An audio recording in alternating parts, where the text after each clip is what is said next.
Hargobind Khurrana Nobel انعام یافتہ ہیں۔ انہیں جب یہ انعام دیا گیا اس وقت ان کے پاس امریکی شہریت تھی، تاہم انہوں نے اپنی MSc تک کی تعلیم لاہور میں حاصل کی تھی۔ اس طرح امریکہ اور پاکستان انہیں اپنے اپنے ملک کا نوبیل لاریٹ تسلیم کرتے ہیں۔ بر عظیم کے قدیم ترین شہر اور موجودہ پاکستان کی ڈویژن ملتان کی تحصیل کبیروالا کے نواحی گاؤں رائے پور میں پیدا ہونے والا ہرگوبند کھرانا سائنس کی سرحدوں کا بین الاقوامی آئیکن ہے۔ وہ کیمیائی حیاتیات کے ابتدائی ماہرین میں سے ایک تھا۔ کھرانا کے سائنسی علم سے جینیاتی کوڈ کو وضع کرنے میں مدد ملی تھی۔ ہرگوبند کھرانا نے پہلی بار مصنوعی جین کو جمع کیا اور اس کے ذریعے جینیاتی نمونہ بنایا جسے بائیو برک کے طور پر جانا جاتا ہے۔ یوں کھرانا نے مصنوعی جینوم اور مصنوعی حیاتیات کی بنیاد رکھی۔ انہوں نے جس مصنوعی جین کے طول و عرض کو بیان کیا اس پر 15 سال بعد پیش رفت ہوئی، جس سے اب DNA کی ساخت کی کیمیائی لیب میں جانچ پڑتال کی جاتی ہے۔ اس سائنسی کام پر انہیں 1968 میں نوبیل انعام سے نوازا گیا تھا۔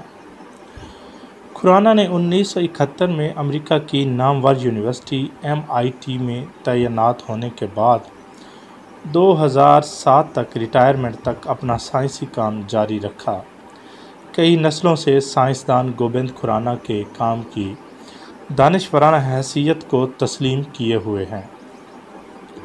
1922 میں پٹواری گنپت رائے کھرانا کے گھر میں پیدا ہونے والے ہرگوبند کھرانا نے ملتان میں 100 خاندانوں کے ایک چھوٹے سے گاؤں رائے پور میں درخت کے نیچے اپنی تعلیم شروع کی۔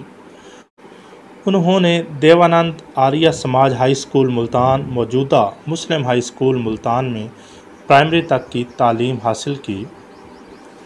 ہرگوبند کھرانا نے 1940 میں گورنمنٹ کالج لاہور میں انٹرمیڈیٹ میں داخلہ لیا اور اس کے بعد 1943 میں پنجاب یونیورسٹی سے گریجویشن اور 1945 میں MSc کی ڈگری حاصل کی۔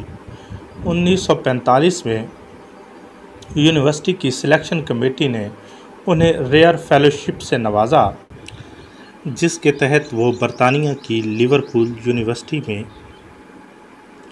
نامیاتی کیمیا میں PhD کی ڈگری کرنے چلے گئے۔ PhD مکمل کرنے کے بعد وہ 1952 میں university of British Columbia Vancouver چلے گئے۔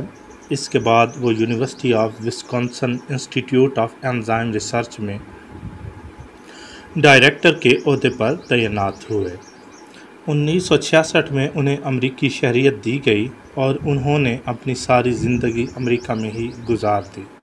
9 نومبر 2011 میں وہ میساچیوسیٹس، امریکہ میں انتقال کر گئے۔ ڈاکٹر صاحب کو جب ایک انڈین صحافی نے انڈین ہونے کی وجہ سے مبارکباد پیش کی تو انہوں نے کہا کہ میرا موجودہ بھارت سے کبھی کوئی تعلق نہیں رہا۔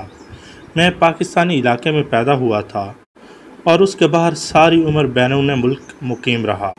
گورنمنٹ کالج یونیورسٹی نے ان کے نام پر ریسرچ چیئر قائم کی ہے، جو کہ ایک قابل تحسین اور قابل تقلید بات ہے۔ آج تک کے لیے اتنا ہی، اجازت چاہیں گے۔ اللہ حافظ۔